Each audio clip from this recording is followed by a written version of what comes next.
धरती धोरारी मीठे गीतारी रणवीरारी सूरवीरारी। मैं वीर शिरोमणि महाराणा प्रताप का सबसे प्रिय घोड़ा चेतक बोल रहा हूँ। महाराणा प्रताप का गौरवमय इतिहास मेरे बिना अधूरा माना जाता है। इसीलिए जब भी महाराणा प्रताप को याद किया जाता है तब मुझे भी उनके स्वामी भक्त घोड़े के रूप में याद किया जाता है। मैं जब भी महाराणा प्रताप के साथ युद्ध भूमि में उतरता था तो मैं 318 किलोग्राम वजन लेकर पवन वेग के समान दौड़ता था। मैं प्रसिद्ध नीलवर्ण ईरानी मूल का घोड़ा था। महाराणा प्रताप ने मुझे एक गुजराती चारण व्यापारी से काठियावाड़ी नस्ल के मेरे साथ 2 घोड़े और भी खरीदे थे जिनके नाम त्राटक और अटक थे। इन तीनों घोड़ों में सबसे फुर्तीला चेतक यानी मैं था।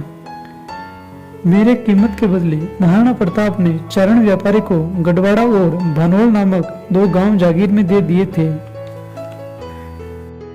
मुझे और मेरे स्वामी महाराणा प्रताप को ओ नीला घोड़ारा असवार काव्य पंक्ति से मेवाड़ के लोक गीतों में आज भी हमें याद किया जाता है।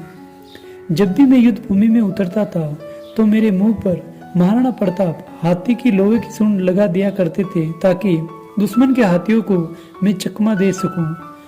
और तो और महाराणा प्रताप का भाला 81 किलोग्राम वजन का था और उनके छाती का कवच 72 किलोग्राम वजन का था। महाराणा प्रताप का कवच, भाला, ढाल और 2 तलवारों का कुल मिलाकर वजन 208 किलोग्राम था।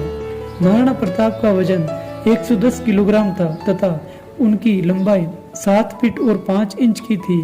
मेरी स्वामी भक्ति पर बने कुछ लोक गीत मेवाड़ में आज भी गाए जाते हैं।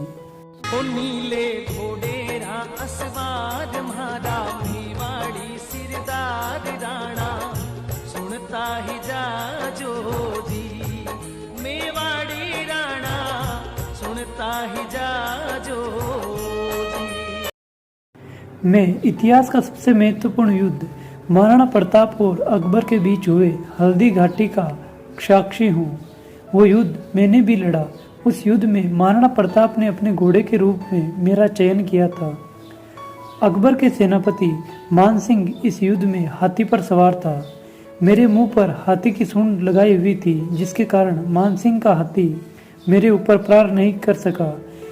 इसका फायदा उठाकर राणा प्रताप ने मुझे हाथी पर चढ़ने का निर्देश दिया और मैं हाथी की सूंड पर चढ़ गया। महाराणा प्रताप ने अपने भाले से मानसिंह पर घातक वार किया। मानसिंह बच निकला मगर हाथी की सूंड में बंधी तलवार से मेरा पैर कट गया। कटे पैर की सूचना मेरे स्वामी महाराणा प्रताप को मिली तो उन्होंने मुझे युद्ध भूमि से दूर ले जाना ही उचित समझा।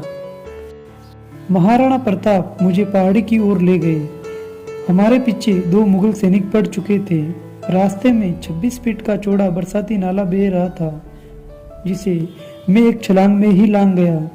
ये छलांग इतिहास में अमर हो गई। ये बरसाती नाला मुगल सैनिक नहीं लांग सके। ये बरसाती नाला लांग कर मैं अनंत वीर गति को प्राप्त हुआ और मेरी मृत्यु पर महाराणा प्रताप को बहुत दुख हुआ और वो रोने लग गए मगर उस समय उनके आंसू पोंछने वाला वहाँ कोई नहीं था। राजस्थान के राजसमंद जिले के हल्दी घाटी गाँव में मेरी समाधि बनी हुई है जिसे चेतक की समाधि स्थल के नाम से जाना जाता है।